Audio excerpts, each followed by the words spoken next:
కాబట్టి నిగమార్థగోచరకరి ఓంకార బీజాక్షరి అన్ని మణులు గుచ్చినట్టు గుచ్చుతున్నారండి ఆయన. అబ్బాయి ఆవిడంటే ఎవరు అనుకుంటున్నావో? అన్నం పెట్టేది అనుకుంటున్నావా?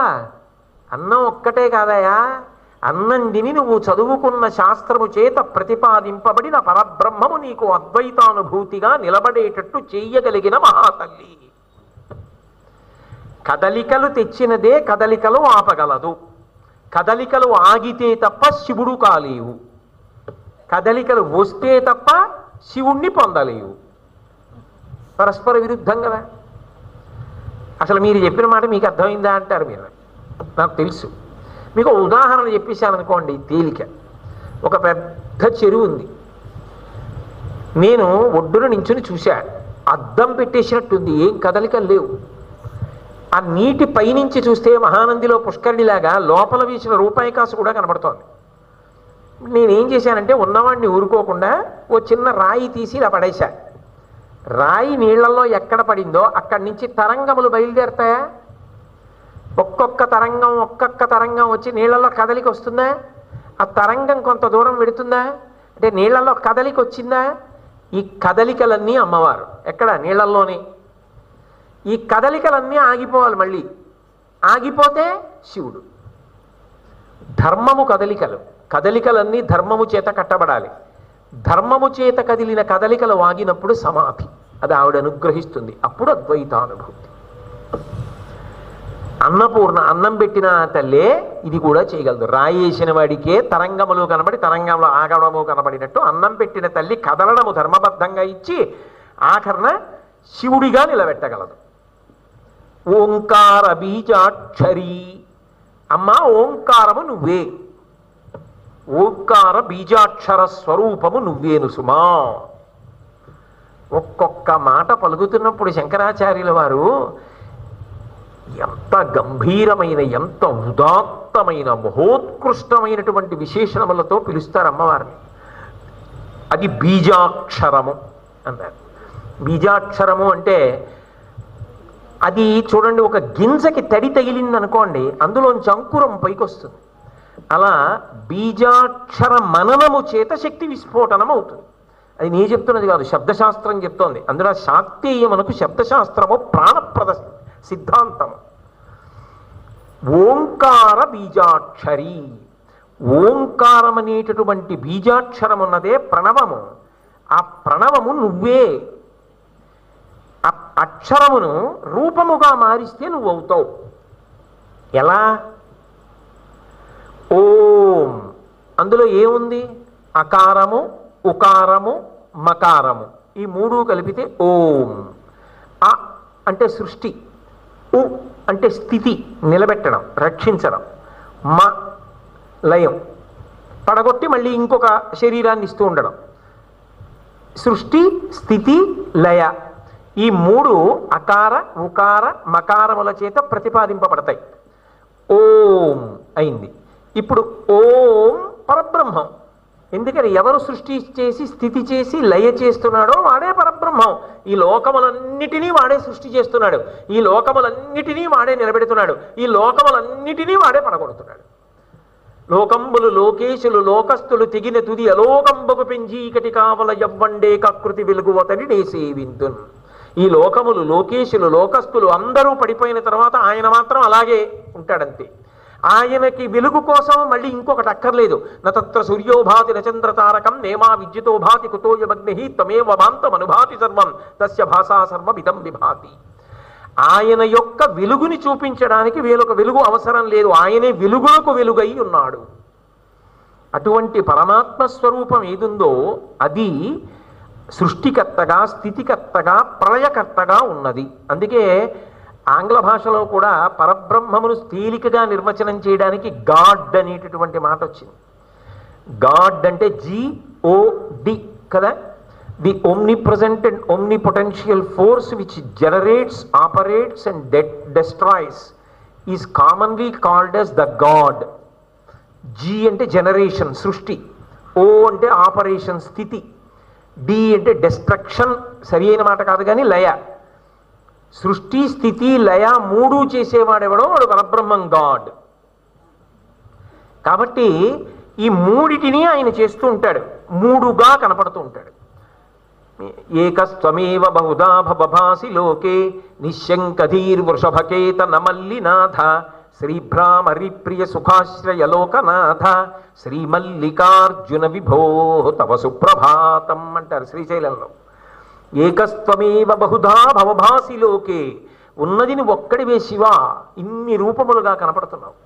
ఎలా అంటే మీకు నేను ఒక ఉదాహరణ చెప్తే తేలిగ్గా పట్టుకుంటారు, తేలిగ్గా అర్థం అవడానికి చెప్తుంటాను నేను. ఇది సముద్రపు ఒడ్డుకి వెళ్ళా, సాయంకాలం కూర్చున్నా ఒక్కడిని, అలా తరంగముల వంక చూస్తున్నా, పిల్లలు ఆడుకుంటున్నారు చూస్తున్నా. కాసేపు ఆగి నాకేదో ఊహ పుట్టింది. నా పాదం పెట్టి దాని మీద తడి ఇసుక, సముద్రపు ఒడ్డును కొంచెం ఇసుక ఇలా తీస్తే తడి ఇసుక దొరుకుతుంది. ఆ తడి ఇసుక నా పాదం మీద పెట్టి గోడుగా ఇలా పెట్టి దాన్ని రెండు చేతులతో గట్టిగా కొట్టే, కొంచెం పొడి ఇసుక చల్లే, ఒబ్బిడిగా ఒడుపుగా నా పాదాన్ని మెల్లమెల్లగా మెల్లమెల్లగా బయటికి తీసేసా. అది గోడుగా ఉండిపోయింది అలాగా. ఇప్పుడు దానికి తడి ఇసుకతో ఇలా ఇలా ఇలా ఇలా గోడలు కట్టా. ఓ చీపురు పుల్ల దొరికింది, అక్కడ ఓ చిన్న గుడ్డ పీరిక దొరికింది, దాని మీద ఒక కాషాయ పతాకం పెట్టా. ఓ చిన్న ఇసుకతో నందీశ్వరుడు అన్నా, దాని ముందు ముఖమంటపం, అర్ధమంటపం, మహామంటపం అన్నా. ఇంకో చీపురు పుల్ల తీసుకొచ్చి ధ్వజస్తంభం పెట్టానన్నాను. ఎక్కడో సముద్రంలో కొట్టుకొచ్చిన మందార పువ్వు దొరికింది, ఆ మందార పువ్వు రేఖలు తీసేస్తే మధ్యలో తెల్లగా చిన్న దుద్దుల స్ఫటికలింగంలా ఉంటుంది. ఇసుక కొంచెం లోపల ఎత్తుగా పీఠంలా పెట్టి దాని మీద ఈ మందార పువ్వులో ఉన్న తెల్లటి ములుకు పెట్టి అక్కడ స్ఫటికలింగానికి నేను ఆలయం కట్టానన్నాను. మురిసిపోయాను చూసి. చీకటి పడిపోతోంది. ఒకవేళ నేను లేచి వెళ్ళిపోయిన తర్వాత ఎవడైనా ధూర్తుడొచ్చి కాలుతో తంతాడేమో దీన్ని అని నేనే లేచి సముద్రంలో నీళ్లు చేతులతో తీసుకొచ్చి వారి మీద పోసేశాను. ఇప్పుడు అది మళ్ళీ విరిగి పడిపోయి ఇసుకలో కలిసిపోయింది. అసలు దేవాలయాన్ని కట్టినవాడెవరు? నేనే. అక్కడ శివలింగాన్ని పెట్టి మణులతో పూజ చేస్తున్నానని చెప్పి అక్కడ దొరికిన శంఖాలు, అక్కడ దొరికి తెల్లగా మెరుస్తున్నవి అవన్నీ తీసి కాసేపు అక్కడే కూర్చుని పైకి ఎవరికీ చెప్పకుండా ఓం నిధనపతయే నమః, ఓం నిధనపతాంతికాయ నమః, ఓం ఊర్ధ్వాయ నమః అంటూ మణులతో పూజ చేశానన్నా. నిర్వహించిన వాడెవరు దాన్ని? నేనే. ఆఖరణ నీళ్లు పోసి దాంట్లో కలిపేసిన వాడెవరు? నేనే. గుడి కట్టినప్పుడు నా పేరు బ్రహ్మ, పూజ చేసినప్పుడు నా పేరు విష్ణువు, నీళ్లు తెచ్చి పోసి పడగొట్టినప్పుడు నా పేరు హరుడు. కానీ 3 పేర్లతో 3 సార్లు మీరు చూసి పిలిచినా ఆఖరికి మాత్రం ఒక్కడిని నేనేనా అవన్నీ? అలాగే పరబ్రహ్మం ఒక్కటే.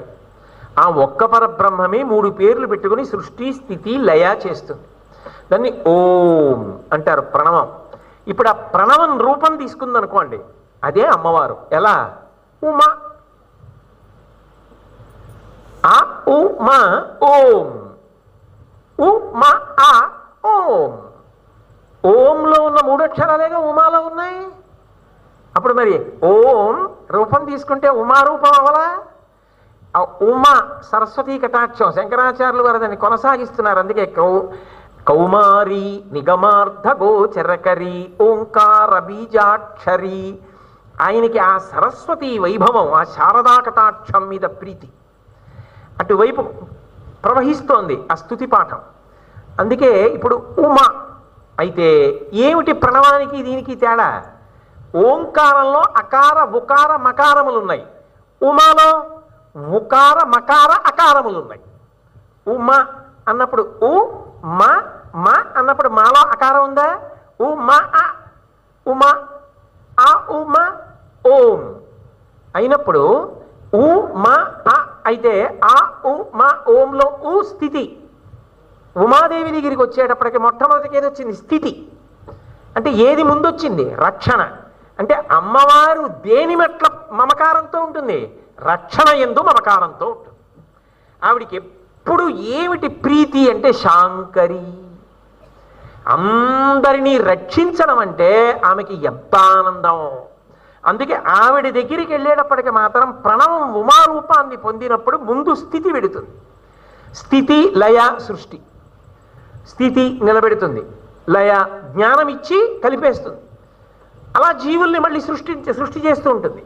అందుకని ఉ మా ఆ ఉమా ఆ ఉ మా ఓం. ఓం రూపాన్ని తీసుకుందనుకోండి ఉమా. కాబట్టి ఇప్పుడు మీకు ఏమైనా అనుమానమా? ఆమెయే ఆ ప్రణవం ఏదైతే ఉందో ఆ ప్రణవమే అమ్మవారి రూపాన్ని పొందింది. కాబట్టి అమ్మ నువ్వు నిగమార్థ గోచరకరీ ఓంకార బీజాక్షరి కాదు, ఆమెయే సృష్టి స్థితి లయ చేస్తోంది. అందులో అనుమానం ఏముంది? ఆమెయేగా లోపల ఉన్న శక్తి స్వరూపం. అమ్మలగన్నయమ్మ ముగురమ్మల మూలపుటమ్మ చాలా పెద్దమ్మ సురారులమ్మ కడుపారడి బుచ్చినయమ్మ తన్ను లోనమ్మిన వెల్పుటమ్మల మనంబున ఉండెడియమ్మ దుర్గమాయమ్మ కృపాబ్ధినిచ్చుట మహత్వ కవిత్వ పటుత్వ సంపదల్ అల్లా పోతన గారు. కాబట్టి ఆ తల్లి ఓంకార బీజాక్షరి మోక్షద్వార కవాట పాటనకరి కాశీపురాధీశ్వరి. ఆమె ఏం చేస్తుంటుంది అంటే మోక్షద్వార కవాట పాటనకరి, మోక్షము అనబడేటటువంటి దానికి ఉన్నటువంటి ద్వారమునకు ఆమె అడ్డగడియగా ఉంటుంది. ఇది ఎక్కడిదో తెలుసా? ఈ మాట శంకరాచార్యుల వారు తీసుకున్న ఈ మాట నిజానికి దుర్గా సప్తశతిలోది. దుర్గా సప్తశతిలో అర్గళా స్తోత్రము అని ఒకటి ఉంది. అర్గళా స్తోత్రం మహాశక్తివంతం, నిత్యపారాయణ చేస్తుంటారు కొంతమంది పెద్దలు. ఆ అర్గళ అన్న మాటకు అర్థం ఏంటంటే బారుమాను అని అర్థం. ఇప్పుడు అలా ఉందో లేదో నాకు తెలీదు. తలుపులు వేసి లోపల నుంచి ఇలా ఓ గడియ వేసేవారు. ఆ గడియ ఇలా తిప్పితే యువతల తలుపుకి ఇలా పట్టుకోవడానికి ఇలా అమరిక ఉండేది. ఆ గడియ వచ్చి అందులో పడుతుంది. అది గట్టిగా తోసేస్తే తలుపులు వస్తాయి. కానీ రెండు తలుపులకి అటు ఇటు కూడా ఇలా చేతులు ఇలా పెట్టినట్టుగా ఇనపవి అమరిక ఉంటుంది. అందులో ఏం చేస్తారంటే రాత్రి అయిన తర్వాత ఓ పెద్ద కొయ్య దొంగ ఒకటి ఆ రెండు చేతులు లాంటి దాంట్లో పడేస్తారు అడ్డంగా. ఇప్పుడు అది రెండు తలుపులకి లోపల అడ్డంగా ఉంటుంది. బయట నుంచి లోపలికి ఏమైనా వస్తుందా? ఇంకా ఇక బయట నుంచి లోపలికి ఏం రాదు.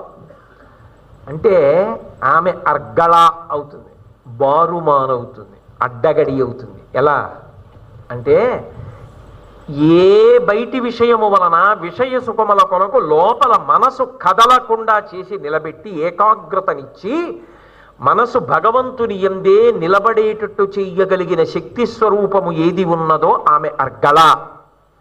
ఆమెయే నువ్వు చెయ్యగలిగినంత చేసావు, భక్తితో కూడిన కర్మాచరణము చేసావు. దీనికి ఫలితము నీకు పాత్రత, అర్హత కలిగింది. ఇదిగో నీకు జ్ఞానం ఇస్తున్నాను, దీని వలన నీకు విడుదల. ఇప్పుడు ఆమెయే బారుమాను తీసేసి గడియ తీసి తలుపులు తీసి వెళ్ళిపోతుంది. విడుదల. తలుపులు తీసి బయటికి పంపించేస్తే తలుపులు వేసి కూర్చోబెట్టేది ఎందుకు? చిత్తశుద్ధి కొరకు. తలుపులు తీసి పంపేది ఎందుకు? ఇక మళ్ళీ రాకుండా ఉండవలసిన అవసరము కొరకు. శాశ్వత విడుదల మోక్షము. కాబట్టి ఇప్పుడు ఆ గడియ వేయాలన్నా గడియ తీయాలన్నా ఎవరి చేతిలో ఉంది? ఆవిడ చేతిలో ఉంది. ఆవిడ ఆ గడియ వేసిందనుకోండి, ధరించడానికి కావలసినటువంటి వ్యవస్థని పొందాడు. ఒకవేళ ఆవిడ ఆ గడియ వేసి తీసి బయటికి పంపించేసింది అనుకోండి, వాడు విడుదల పొందాడు. ఆవిడ గడియ వేయడం మానేసింది అనుకోండి, ముందు గడియ వేయలేదు ఆవిడ. నీ ఇష్టం తిరగవాయ్ అంది. బయటవన్నీ లోపలికి వస్తుంటాయి, దుమ్ము ధూళి అన్నీ పడుతుంటాయి లోపల. ఈ చెత్తంతా పట్టుకు తిరుగుతుంటాడు. విషయ సుఖముల లంపటత్వమును పొందుతాడు ధర్మాన్ని వదిలిపెట్టి. ఇక వాడికి బయటికి వెళ్ళడం అన్న మాటే లేదు. అసలు మోక్షద్వార కవాట పాటనకరి, అసలు విడుదల అన్నది ఇవ్వడానికమ్మా బారుమాను తీయగలిగిన దానివి నువ్వు ఒక్కదానివే. వేసినా నువ్వే, తీసినా నువ్వే. నీ పాదములు పట్టుకున్నాడు, కదలికలు లేకుండా ఎలా ఉంటాడు? అంటే ఉంటాయి కదలికలు, కానీ ఏమైపోతాయి? ఈశ్వరానుగ్రహము కొరకు ఈశ్వరుని వైపుకి తిరిగిపోతాయి. కమలాక్షు నర్చించు కరములు కరములు శ్రీనాథు వర్ణించు జిహ్వ జిహ్వ సురరక్షకుని చూచు చుట్కులు చుట్కులు శేషసాయికి మృక్కు శిరము శిరము విష్ణును ఆకర్ణించు వీనులు వీనులు మధువైరిద విలిన మనము మనము భగవంతు వలగును పదములు పదములు పురుషోత్తముని మీది బుద్ధి బుద్ధి చక్రహస్తుని ప్రకటించు చదువు చదువు కుంభినీదము చెప్పెడు గురుడు గురుడు తండ్రి హరిచేయుమని హరి చేరుమని ఎడి తండ్రి తండ్రి. ఏది చేసినా భగవదర్పణంగా భగవత్కార్యంగా చేస్తాడు తప్ప నా కొరకు చేసుకుంటున్నానన్న భావన కాదు. అది శుద్ధి చేస్తూ ఉంటుంది. ఎప్పుడు శుద్ధి చేసి పాత్రతనిస్తూ ఉంటుంది. నిద్రపోతున్నాడు, ఈ నిద్ర ఇచ్చేది ఎవరు? పరుపు వేసుకుంటే నిద్ర వస్తుందా? లేకపోతే ఏదో గాలి వేయడానికి సౌకర్యం పెట్టుకుంటే నిద్ర వస్తుందా? దోమలు రాకుండా అమెరికా పెడితే నిద్ర వస్తుందా? తలగడా పెట్టుకుంటే నిద్ర వస్తుందా? ఏమీ లేకపోయినా రైలు ఎక్కినా నిద్ర వస్తుంది. ఒకడికి కటిక నేల మీద పడుకుంటే నిద్ర వస్తుంది. నిద్రకి సుఖంతో సంబంధం ఏముంది? భౌతికంగా బయట చేసే ఏర్పాటుకి ఇన్ని ఉన్నా నిద్ర పట్టకపోవచ్చు ధృతరాష్ట్రుడు లాంటి వాడికి. నిద్ర పట్టాలి అంటే ఆమె అనుగ్రహం ఉండాలి. యాదేవీ సర్వభూతేషు నిద్రారూపేణ సంస్థిత నమస్తస్యై నమస్తస్యై నమస్తస్యై నమో నమః.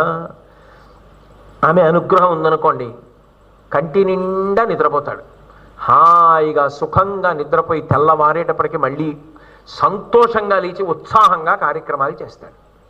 ఇప్పుడు ఆ తల్లి నిద్రారూపంలో ఉండి అందరికీ కూడా కావలసినటువంటి సమస్తమైన అనుగ్రహాన్ని కటాక్షిస్తోంది.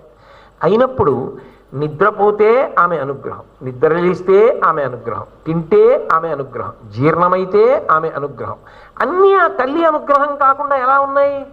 అన్నీ ఆమె అనుగ్రహం అని భావన చేస్తూ కదిలిన ప్రతి కదలికకి మూలంతో అనుసంధానం అవుతూ ఉంటాడు. మీరు బాగా పట్టుకున్నారో లేదో, మూలముతో కలుస్తాడు. అది దీర్ఘ పూజ. అది ఆఖరి శ్వాస వరకు ఆగదా పూజ. ఆ పూజ నిరంతరము జరుగుతూ ఉంటుంది. వాడు ధన్యాత్ముడు అంటే అది ఎలా ఉంటుందంటే, మీకు తేలిగ్గా అర్థం అవ్వాలి అంటే ప్రహ్లాదుడిది చెప్తే అర్థమవుతుంది. పానీయంబులు త్రావుచున్ కొడుచుచున్ భాషించుచున్ హాసలీలా నిద్రాదులు చేయుచున్ తిరుగుచున్ లక్షించుచున్ సంతత శ్రీనారాయణ పాద పద్మజుగళీ చింతామృతాస్వాద సంధానుండై మరచన్ సురారిసుతుడే తద్విశ్వమున్ భూవరా. మంచినీళ్లు తాగాడు ప్రహ్లాదుడు, కానీ నారాయణుణ్ణి తలుచుకు పొంగిపోయేవాడు. ఎలా? మంచినీళ్ళు ఎప్పుడు తాగుతావు? దాహం ఇస్తే తాగుతావు. బయట అయితే కుండలో నీళ్లున్నాయి, కుండలో నీళ్లు లేవంటావు. కానీ ఇక్కడ నీళ్ళు అయిపోయాయి అని ఎవరు చెప్తారు? ఎవరికి తెలుస్తుంది? మర్చిపోతావు కూడా, ప్రాణమే పోతుంది ఒక్కసారి. కానీ లోపల ఉండి తల్లి చెప్తోంది, ఒరే అబ్బాయి లోపల నీళ్ళు అయిపోయాయి రా, దాహం రూపంలో చెప్తోంది. ప్రహ్లాదుడికి దాహం వేయగానే అమ్మవారు గుర్తొచ్చింది. నారాయణుడు అనండి, నారాయణి అనండి. అమ్మా నాలో నీళ్ళు అయిపోయావని దాహం రూపంలో చెప్పావా? దాహం తీరడానికి నీళ్లు వినా ఇంకొకటి లేదు. ఆ నీటి రూపంలో నువ్వేనా ఉన్నావు? ఉండి నీరు రూపంలో నాకు దాహం తీరుస్తున్నావా? భవానీ అంటే అదే కదా, మరి నీటికి అధిదేవత. నీటి రూపంలో ఉండి దాహాన్ని తీరుస్తున్నావా? అమ్మా నువ్వు ఈ నోరు ఇక్కడ కడుపు ఇక్కడ పెట్టుంటే నా బతుకేమయ్యేది? నీరు పల్ల మెరుగు నిజము దేవుడిరుగు. ఇక్కడ నీళ్లు పోస్తున్నాను కాబట్టి కడుపులోకి ఎడుతున్నాయి. కడుపు ఇక్కడ నోరు ఇక్కడ పెడితే ఇక్కడ పోసి నీళ్లు కింద కెడతాయి కానీ పైకి ఎక్కుతాయా కడుపులోకి? దాహం ఎలా తీరుతుంది? దాహం వెయ్యగానే తాగకపోతే ప్రాణాలు నిలబడవు. అందుకని అన్నం తింటే లోపలికి వెళ్ళడానికి సమయం పడుతుంది. నీరు ఇలా పోసుకోగానే గుడుక్కుమని వెళ్ళి కడుపులోకి వెళ్ళి ప్రాణాలు నిలబడతాయి. ముఖం మీద చిలకరిస్తే చాలు లోపలికి వెళ్ళి ప్రాణాలు నిలబడతాయి. అందుకే ఆపో వా ఇదగం సర్వం అమృతం వా ఆపహ. ఇంత గొప్పగా నీటిని సృష్టించావా? ఇప్పుడు నాకు చెప్పండి, ఆయన పూజకు అంతేది? ఆయన పూజకు అంతు లేదు. ఆయన ఏది చేయనివ్వండి, పానీయంబులు త్రావుచున్ కుడుచుచున్, తినడానికి వెళ్ళాడు అనుకోండి, ఇంత మృదువైన నోరా, ఇందులో రసాంకురములతో నాలిక, ఇంత మెత్తటి పదార్థంతో లోపల దవడలా, ఇంత కఠినమైన దంతపంక్త, అవి పైన ఒక వరస కింద ఒక వరస, మళ్ళీ ఇందులో కొన్ని కోరగా సన్నగా ఉండే పళ్ళ, చీల్చడానికి కొన్నే, నవలడానికి కొన్నే, కొరకడానికి కొన్నే, అటువంటి దంత పంక్త, వాటికి నిప్పు ఉండదా? నేను ఏదైనా నోట్లో పెట్టుకుంటే దంతపంక్తి నములుతుంటే నాలుక తోస్తూ ఉంటుందా? నేను మాట్లాడుతూ తింటున్నా తప్పే అయినా తెలిసి చేస్తున్నా ఆ నాలుక మాత్రం పళ్ళ కింద పడదా? మెత్తగా అవడమా? అందులోకి లాలాజనం వచ్చి కలవడమా? అందులో మ్యూకస్ టైలిన్ అని రెండు పదార్థాల, ఒకటి సూక్ష్మక్రిముల్ని చంపడమా, ఒకటి జిగురుగా పదార్థాన్ని కంఠంలోంచి కడుపులోకి జారిపోయేటట్టుగా చేయడమా? ఎలా సృష్టించావమ్మా? అసలు ఎలా పెట్టావమ్మా ఇవన్నీ? ఒక ముద్ద తినడం వెనక రుచి ఒకటే నేను చూస్తున్నా, నువ్వు వెనక ఉండి ఇన్ని చూసుకుంటున్నావా నా తల్లి? పూజామందిరం అవసరం ఆయనకి అంటే ఇంకొక ఆలోచన రాకుండా ఆయన ఏం చేయకుండా ఉండిపోతాడని మీరు అనుకోకూడదు. ఆయన అన్నీ చేస్తూ ఉంటాడు మనలాగే. కానీ ఏది చేస్తున్నా మూలం అమ్మవారి దగ్గరికి ఎడతాడు. కదలికలక ఆధారమును పట్టుకుంటూ ఉంటాడు. ఇంకా నేను ఇలా ఎంత చెప్పను? పానీయంబులు త్రావుచున్ కొడుచుచున్ భాషించుచున్ హాసలీలా నిద్రాదులు చేయుచున్ తిరుగుచున్ లక్షించుచున్ సంతత శ్రీనారాయణ పాద పద్మజుగళీ చింతామృతాస్వాద సంధానుండై మరచంచురారిచుతుడే తద్విశ్వమున్ భువరా. విశ్వమును మరిచిపోయాడు, విశ్వనాథుణ్ణి చూస్తున్నాడు విశ్వమును. అంటే ఆవిడ ఏం చేసింది? అందరిలాగే అన్నీ చేస్తున్నా అనవసరమైనవి లోపలికి రాకుండా బారుమాను పెట్టింది. అర్గళా ఇలా చేసి చేయించి ఏం చేసింది? అర్హత పొందేవారు అబ్బాయిని జ్ఞానం ఇచ్చి మాయా అన్న అవనికని పైకెత్తి తిరోధానము నుండి అనుగ్రహము వైపుకి తిప్పి పరమశివుని యందు కలిపేయడానికి మాయా అన్న అవనికని పైకెత్తేసింది. ఎత్తేసినప్పుడు మళ్ళీ ఇంకోసారి బారుమాను తీసేసి అబ్బాయి వెళ్ళరా నాన్న కలిసిపో అని. కాబట్టి ఇప్పుడు ఎవరావిడ? మోక్షద్వార కవాట పాటనకరి. అమ్మా, మోక్షమును పొందడానికి నా ప్రయత్నం కాదు, నా ప్రయత్నమునకు నీ అనుగ్రహము తోడు కావాలి. అందులో వచ్చే తడబాట్లను దిద్దడానికి నువ్వు నా చెయ్యి పట్టుకుని నడిపించాలి అమ్మవైనందుకు. చిన్నపిల్లలు ఉంటారు, వాళ్ళకి వచ్చిరాని రోజుల్లో ఇలా 2-3 అడుగులు వేసి పడిపోతుంటారు. అయినా వాళ్ళు ఎవరి వైపుకి నడుస్తారు? అమ్మ వైపుకి నడుస్తారు. మీరు గమనించండి. అమ్మ కూర్చుందనుకోండి, వాడికి ఎంత నమ్మకమో నేను పడిపోతే అమ్మ పట్టుకుంటుందని. వాడు కూర్చున్నవాడు లేచేటప్పుడు ఎంతో జాగ్రత్తగా ఊంచుకుని లేచి ఇలా ఉనికిపోతూ జాగ్రత్తగా, అందులో వాళ్ళ మోకాళ్ళు ఏమిటో ముడతలు పడిపోయి ఉంటాయి ముసలివాళ్ళ పిల్లలవి. ఆ మోకాలు తీసి మెల్లిగా పాదం ముందుకు పెట్టి ఆ వెనక కాలు ఇలా తీసి పెట్టి మళ్ళీ ఇలా ఊగిపోతూ ఊంచుకుని ఎక్కడ పడిపోతానోనని గబగబా 2 అడుగులేసి అమ్మ ఇలా చేతులు చాపితే అమ్మ చేతులు పట్టుకుని అమ్మ ఒళ్ళో పడిపోయి కిలకిల నవ్వుతాడు. అమ్మ తర్వాత చెయ్యి పట్టుకుని మెల్లిగా నడిపిస్తుంది. ఆ తర్వాత వృద్ధాప్యంలో వాడు అమ్మ చెయ్యి పట్టుకుని నడిపిస్తాడు.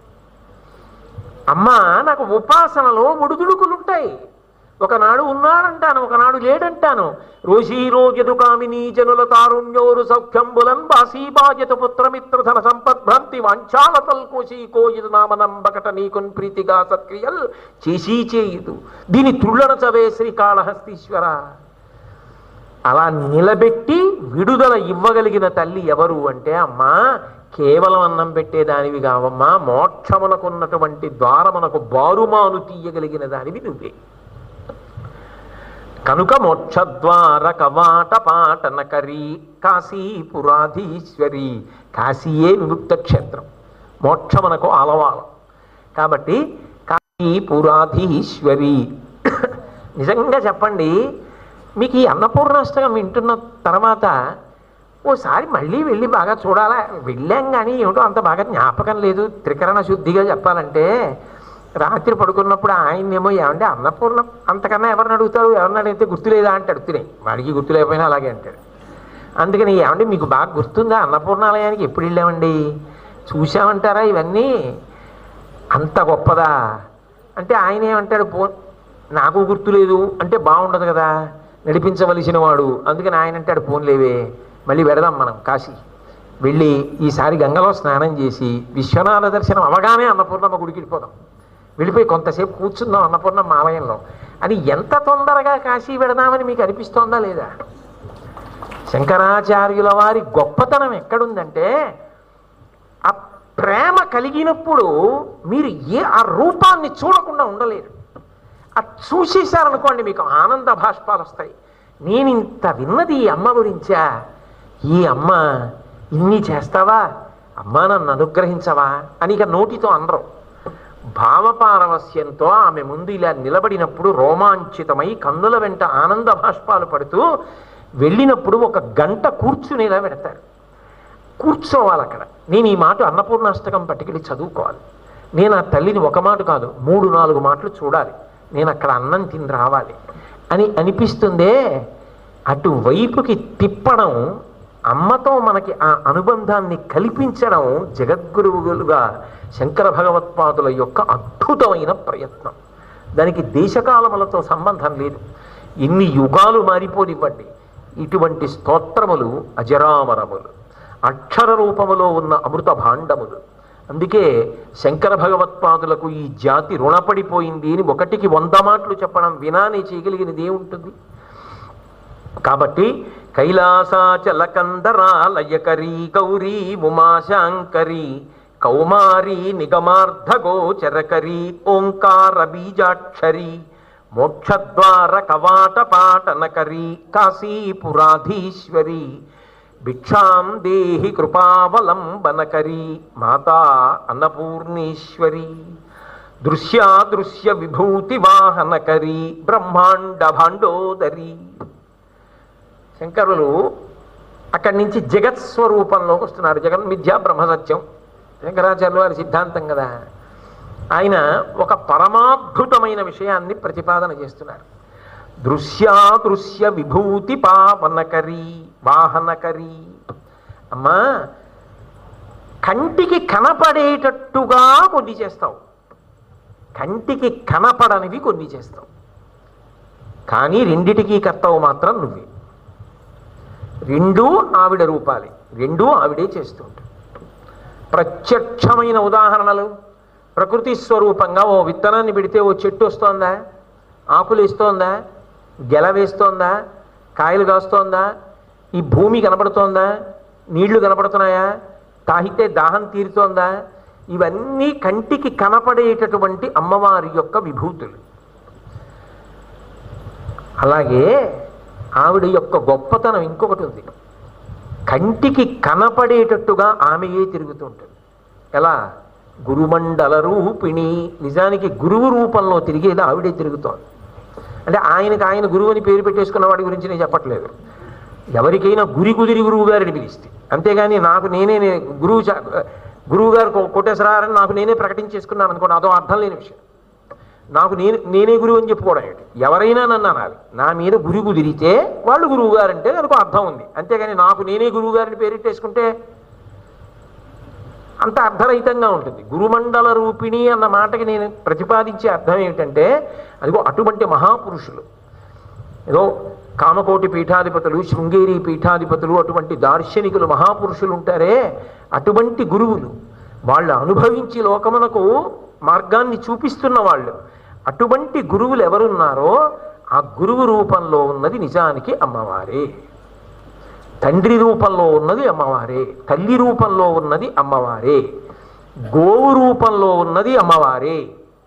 ఇవన్నీ ఆవిడే. నీ కంటికి కనపడుతున్న అనేక విభూతులు ఆవిడవే. అంతేకాదు, ఈ కంటికి కనపడకుండా ఆవిడ కొన్ని మహోపకారములు చేస్తుంటుంది. అవన్నీ ఆమె విభూతులు అని గమనించాలి. అలా గమనిస్తే ఏమవుతుందో తెలుసా? కృతజ్ఞతాభావం ఏర్పడుతుంది. కృతజ్ఞతాభావమునకే పూజ అని పేరు. నేను అన్న మాట మీరు బాగా పట్టుకున్నారో లేదో. నాకు ఎవరో ఒక ఉపకారం చేశారు. ఎవరు చేశారు తెలియదు. ఆ తర్వాత తెలిసింది ఆయనేనండి ఈ ఉపకారం చేసి పెట్టిన వారు అని. నేను చాలా ముఖ్యమైన పని మీద భాగ్యనగరం వెళ్ళవలసి వచ్చింది. కానీ ఎలా వెళ్ళడానికి ఏ ప్రయాణ సదుపాయం లేదు.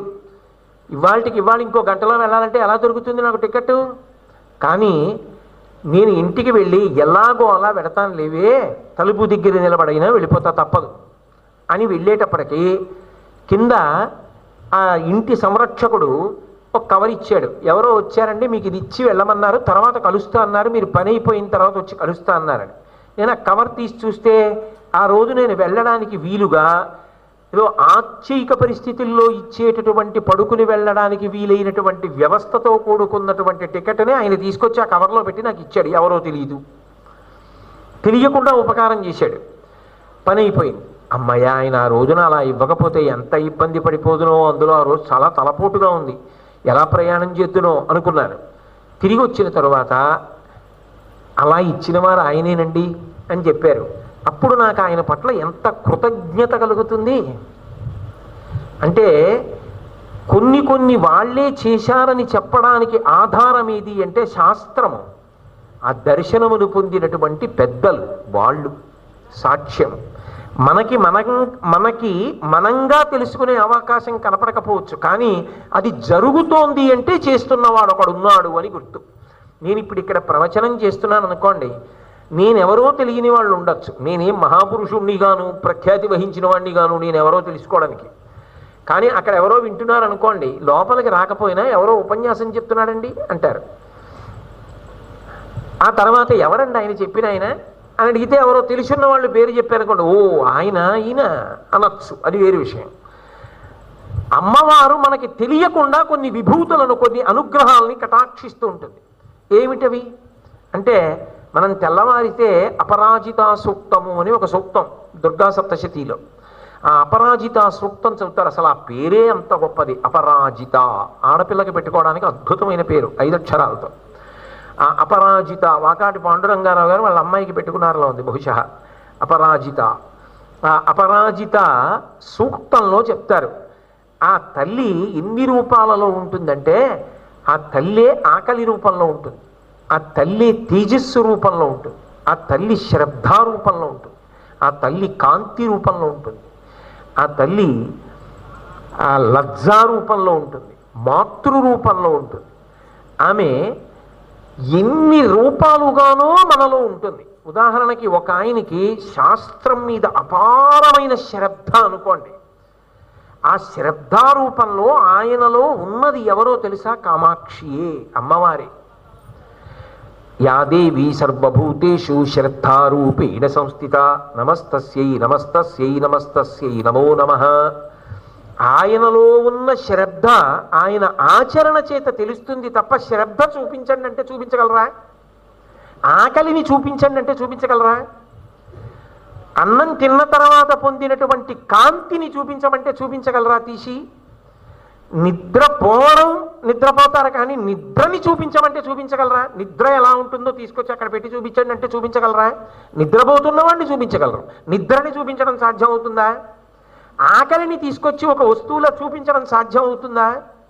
సాధ్యం కాదు. ఇవన్నీ జగన్మాత యొక్క విభూతులే. 4 గింజలు తీసుకెళ్లి భూమిలో వేస్తే తెల్లవారేటప్పటికే ఆ భూమిలోంచి అంకురం వస్తోంది. ఎవరు అంకురం పుట్టేట్టు చేశారు? ఒక పని జరిగితే ఎవరో ఉన్నారు కదా, ఇక్కడ ప్రవచనం జరుగుతోంది అంటే చేస్తున్నవాడు ఒకడు ఉన్నాడు కదా, ఇక్కడ ఇవన్నీ సిద్ధం చేశారు అంటే చేసిన వాడు ఒకడు ఉన్నాడు కదా. ఇవన్నీ పెట్టకుండా తమంత తాముగా వచ్చి ఇక్కడ బల్లెక్కే సిద్ధంగా ఉండవుగా. ఎవరో ఈ బల్లేసి ఈ పరికరాలన్నీ పెట్టి అన్నీ సిద్ధంగా ఉంచారు కదా. మీ అందరూ ఇంతమంది వచ్చి కూర్చున్నారంటే మీరు కూర్చోడానికి వీలుగా కుర్చీలు వేసిన వాళ్ళు ఎవరో ఉన్నారు కదా. ఇన్ని దీపాలు వెలుగుతున్నాయంటే దీపాలు పెట్టిన వాళ్ళు ఎవరో ఉన్నారు కదా. ఒక కదలిక ఉన్నది, అక్కడ ఒక విషయము తెలుస్తోంది అంటే అది చేసిన వాడు ఒకడు ఉంటాడు కదా. సనాతన ధర్మము యొక్క గొప్పతనం ఏమిటంటే అది ఎవరో కాదు, పరమేశ్వరుడే. నమ్మి బ్రతకడం గొప్పతనం. అందుకే నమ్మకమే పరమాత్మ. కాబట్టి విశ్వాసము ఈశ్వరుడు. ఈ కంటికి కనపడని విభూతులు ఏవి ఉన్నాయో, ప్రాణము ఊపిరి మీద ఆధారపడింది. ఊపిరియే ప్రాణము. ఆ ప్రాణమును నిలబెడుతున్నది ఎవరు? ఆ ప్రాణం ఏది అంటే ఎవరు చూపించగలరు? నీ మనసు ఏది అంటే ఎవరు చూపించగలరు? మనసు యొక్క కదలికలను ఎవరు చూపించగలరు? నిర్ణయం చేసే బుద్ధిని ఎవరు చూపించగలరు? చిత్తమును అహంకారమును ఎవరు చూపించగలరు? చూపించలేరు. కానీ ఇవన్నీ ఇచ్చి నడిపిస్తున్నది మాత్రం ఒకరున్నారు. ఎక్కడైనా కదలిక అని నేను వాడితే అది అమ్మవారు. శక్తి కదలికకు ప్రతీక. కాబట్టి పైకి కనపడే విభూతులు, కనపడని విభూతులు రెండిటికి ఇద్దరు లేరు అధినాయకులు. కనపడుతున్న విభూతికి కనపడని విభూతికి కూడా ఆమెయే కారణము. నేను మీకు బాగా చెప్పాలి అంటే, కనపడుతున్న విభూతి యొక్క కీర్తి అంతా కనపడని విభూతి వలననే ఉంటుంది.